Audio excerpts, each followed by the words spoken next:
ناظرین، آئیے دیکھتے ہیں اقبال ایجوکیشن اسکول سسٹم بیسیاں کی پرفارمنس۔ اسپیچ پرفارم کرنے کے لیے شمسہ ارشد آ رہی ہیں۔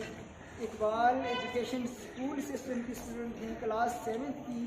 تو ابھی میں شمسہ ارشد کو اسٹیج پہ انوائٹ کرتا ہوں کہ وہ آئیں اور اسپیچ پرفارم کریں۔ شمسہ ارشد کے لیے کلیپنگ کریں۔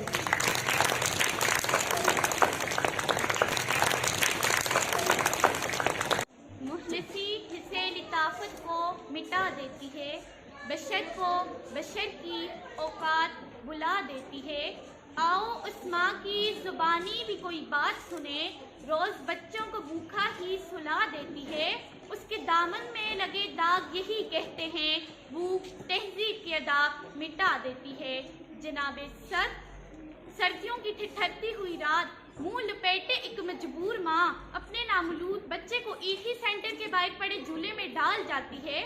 اس سے پوچھا گیا، کیا تجھے تیری ممتا ستائے گی نہیں؟ اس بچے کی سسکیاں تجھے رلائیں گی نہیں؟ اس کی چیخیں تیرے کانوں سے ٹکرائیں گی نہیں؟ تو کپ کپاتے ہوئے ہونٹوں سے جب مجبور ماں یہ جواب دیتی ہے کہ مجھ سے میرے پیٹ کی بھوک تو برداشت ہو سکتی ہے، لیکن اس بچے کا بھوک سے بلگنا مجھ سے دیکھا نہ گیا، تو اس پر یہ کہنا بنتا ہے کہ خواب میں ماں کی محبت کو ملا دیتی ہے، بھوک تہذیب کی ادا مٹا دیتی ہے۔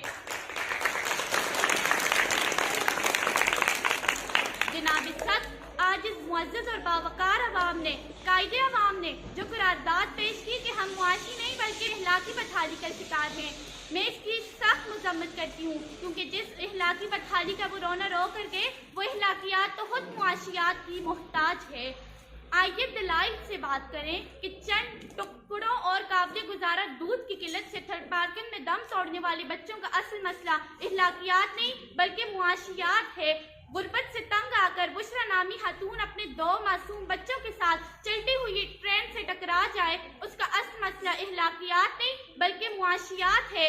زرد چہرہ، آنکھیں اندر کو دسی ہوئی اور بڑھاپے کی وجہ سے پورے جسم پر جھریاں لیے ہوئے نشتر اسپتال پاکستان کے باعث 1 کلو آٹے کے عوض خون بیچنے والی بوڑھی کا اصل مسئلہ اخلاقیات نہیں بلکہ معاشیات ہے۔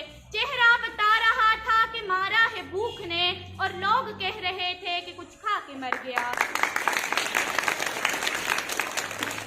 جناب صدر، بیٹی کا 4 دیواری میں رہنا، خاندان کی عزت پر کٹ مارنا، یہ سب تو تب ہوتا ہے جب پیٹ کی بھوک اور غم روزگار نہ ہو، اور تو اور عبادت و ریاضت بھی تب ہوتی ہے جب پیٹ کی بھوک اور غم روزگار نہ ہو۔ کون عاشق خدا کی ذات کا ہے، سارا چکر معاشیات کا ہے۔ جناب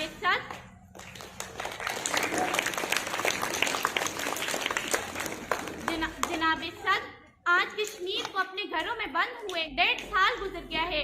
ہم نے اخلاقی کا مظاہرہ کرتے ہوئے اقوام متحدہ میں قراردادیں پیش کی تو اسلامی ممالک نے پاکستان کی حمایت کے بجائے ہندوستان کی حمایت کی، تو اس کا مطلب یہ ہے کہ ہم اخلاقی نہیں بلکہ معاشی بدحالی کا شکار ہے؟ نہیں صدر علی وقار، ہرگز نہیں۔ میرے ان تمام دلائل کے باوجود اگر کوئی ابھی بھی یہ بازید ہے اور یہ مانتا ہے کہ ہم اخلاقی نہیں بلکہ معاشی بدحالی کا شکار ہیں، تو میں اس سے ایک ہی سوال کرتے ہوئے اجازت چاہوں گی کہ وہ جس کا ایک ہی بچہ ہو بھوکا 8 پہروں سے، بتاؤ اہل دانش تم وہ گندم لے یا تختی لے؟ شکریہ۔